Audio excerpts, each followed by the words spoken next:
my name is Hell, and you are watching Voices of Hell. I'm still at Southwest Heavyfest, in my second guest of the day. Hi, how are you? I'm alright, how you doing, man? I'm very good, thank you very much. Sweet. Why don't you introduce yourself and tell me a little bit more about your band? So I'm Morgan, I'm from Moonreaper. We play a kind of blend of black metal, doom metal, and hardcore. I do the vocals and the guitar. We're currently a 5-piece band. We've been going for about 5 years. Most notably, we did Bloodstock last year, and things have started picking up significantly since then. That's pretty much a summary of our entire kind of career so far. My next question is about Bloodstock. Right, okay. You won Metal to the Masses and then played Bloodstock. How was your band's journey since?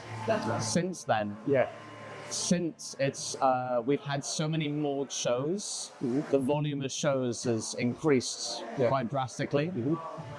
We've had better shows come in, slightly bigger shows, we've been further up the bill, started getting paid a bit more and stuff like that. So we've obviously seen a kind of boost in every aspect of the show experience.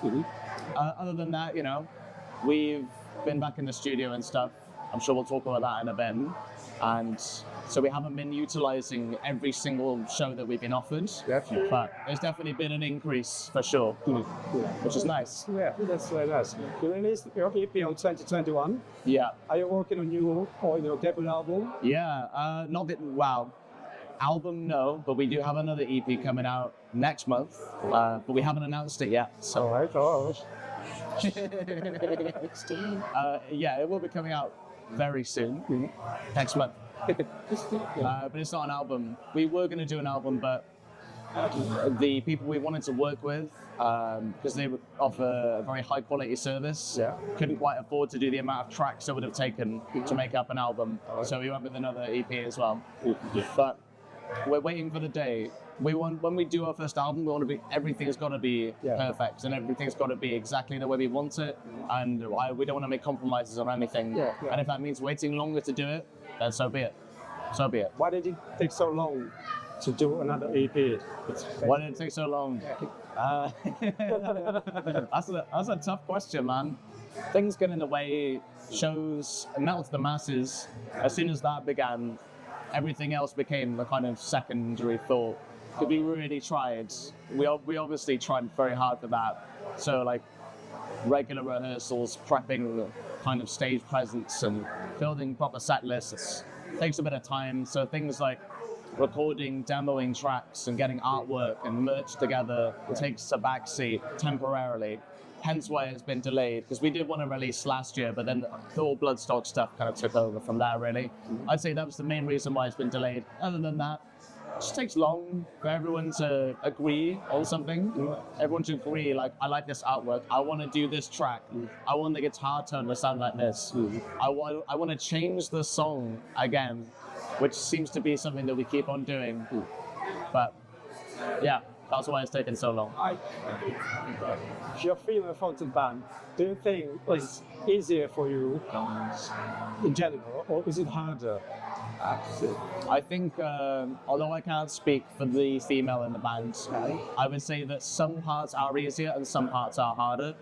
I think having a lady in the band actually makes it easier for people to come talk to us, especially other women. They have a much easier time talking to her than, 5 guys just standing around. So I think it opens up another kind of market, and women look up to other women. So if they see, a really cool lady on stage doing exactly the kind of music they like, they will be more inspired to go and support the band, talk to the lady in question. But on the flip side, you get kind of grouped with the female-fronted thing, and some that has a certain connotation to it. Not necessarily a bad connotation, of course, but a genre connotation maybe. So I guess there's a plus and negative to it, but I wouldn't say it's a bad thing. Obviously. What inspires you to write a song? What inspires the songwriting? For me, mostly videos and documentaries about space. And I love, I've studied astrophysics, so I have a decent, not a great, a decent understanding of astronomy and cosmology, and I love writing about black holes, nebulas, neutron stars, and stuff like that.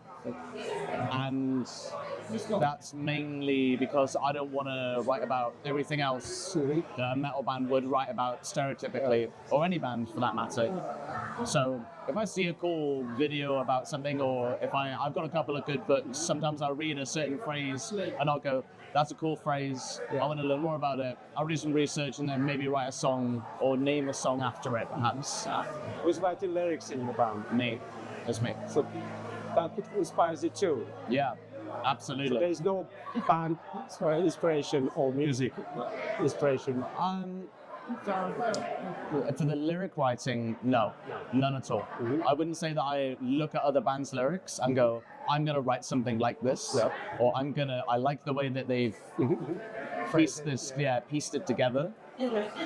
It's primarily focused on like cosmic obliteration and deep space entities that will just tear you the fuck apart.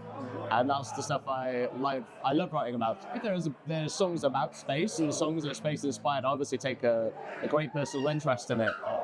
Yeah. You study astrophysics. You are a mathematician as well. Yeah. So it's interesting. That's right. You're not exactly new to the metal scene, I'd say. How do you see your musician career to this day? How do I see our career? Yours, personally. All of ours or just mine? Just yours. Just mine. I don't know, man. I work on a bar, so a lot of the time it's out of sight, out of mind. So you live I'm sure, do you have another job as well? Yes. You have another job, so you live these two lives, right? Where you're one a metal musician and one time when you're doing a day job. Well, absolutely. And I try not to think about the other when I'm operating. Extreme metal has changed over the past few years. Bands are not as extreme as you would say. Everybody is like politically correct. What is your opinion on that? On political correctness or about bands becoming less extreme? Yes. Because they're two different. Oh. Political correctness. Well, I think that the way that we say things and the way that we operate is always changing, and there's always a correct way to do things. I don't have a particular strong opinion. I think if everyone tries not to be a dick, it works out. With bands becoming less extreme, I think that's only if you're focusing on mainstream bands, and maybe there are more underground bands that are coming out that are extreme as well. You just need to look for them, I guess. The mainstream will always go more mainstream. That's the way it is. That's the way it will always be. And the extreme will always find a way to worm its way underground again, because that's where it thrives, right? That's where it does best. That's the incubation for extreme bands. I wouldn't say that all bands have become less extreme. I think as bands get more success, it's not necessarily a bad thing either. They tend to appeal to more audiences, and they suddenly have a desire to appeal to more and more people for whatever reasons that may be. And then before you know it, they are more mainstream than they used to be. And then you get other bands come up, and the process starts again. I like your answer. It's really interesting. Let's talk about mental health. It can be quite challenging, especially for musicians, to cope with everyday life and find motivation to create or just cope with everyday life. What was your trick? What's my trick? Yeah. I use the negative mental health to help me write. If I'm happy, I ain't gonna write a good song. If I'm content, I won't write a good song. But if I am, I'm sad, angry, lonely, depressed, whatever, it will definitely inspire me to write at least an idea. And the idea is the most important bit. When you have the idea, you can work off it and more things fall into place. Most annoyingly, it happens right before I go to sleep. I get the best ideas then, so I'm generally reflecting on everything. It's the reflective kind of state that helps me write. But with mental health, it's tricky, man, especially with the day job. Yeah. I think things come up at the worst times. You're like, fuck, I need a guitar or voice note or something. But I would say, I use the negative states to help me write, and I see it as somewhat cathartic, but also productive. And then because it's productive, it's also cathartic. That's why I That's very nice. I like that. What, in your opinion, could change in Bristol or Southwest metal scene to improve? To improve Bristol scene Or Southwest? or Southwest. Well, maybe something that could change is that all the venues are in Bristol, right? Where have you played out? I mean, obviously, there's obviously Cobbles and Bridgewater and the Electric Banana and Western, but places like Chippenham. I've never played Chippenham. I don't think I've ever been to a gig in Chippenham or like There's a venue in Chippenham. I don't think exactly. There's the venues are obviously concentrated where there are more people, which is obviously Bristol. I know a couple of good ones down in Plymouth, Junction and the Underground, but that's a long way. It's technically the Southwest, but that's 3 hours away. So perhaps there needs to be more grassroots venues spread more evenly rather than all. There's not something you can change very fast, is it? Open up a bunch of new venues. It's kind of happening opposite ways. Venues are closing, and it's frustrating. Yeah, it is very, and it tends to be the smaller ones that don't have as much finance. Yeah. And obviously that is very, very sad. The other thing that perhaps could use some work is people will obviously go out to the bigger shows, not so much to the smaller shows. But that's always going to be the case. It's very hard to get people out to the bands that they don't necessarily know. And that's just to do about working on your own band and getting yourself a bit of a name first. So, yeah. My other question is, what do you have prepared for tonight's shows for the fans? Tonight we are going to be playing our EP. It's coming out next month. Yeah. In full. We have done this before, but we haven't mentioned that that's what it is. We're also playing a brand new song that we've never played before live. We're doing it to gauge how well people react to it and also how well it comes off on a stage. We played in a practice room hundreds of times, but it's different in a live scenario, and there are probably things that we can make better.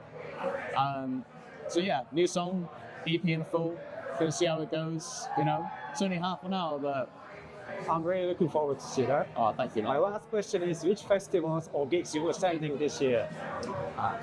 Gigs I'm attending, I'm going to see Acacia Strain in Bristol. I'm going to see Humanity's Last Breath in Bristol.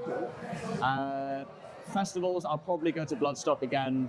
I have this thing every year, I'm like, maybe I'll go to a different one. Maybe I'll go to Arctangent, or maybe I'll go abroad and go to one of the European festivals. And every year it ends up being Bloodstock because all our friends go every year, so it's got a very homely feel for it. Thank you for your time and interesting answers. I hope you all enjoyed another episode of Voices of Hell. Stay cool, stay dark, and remember to support your local metal scene.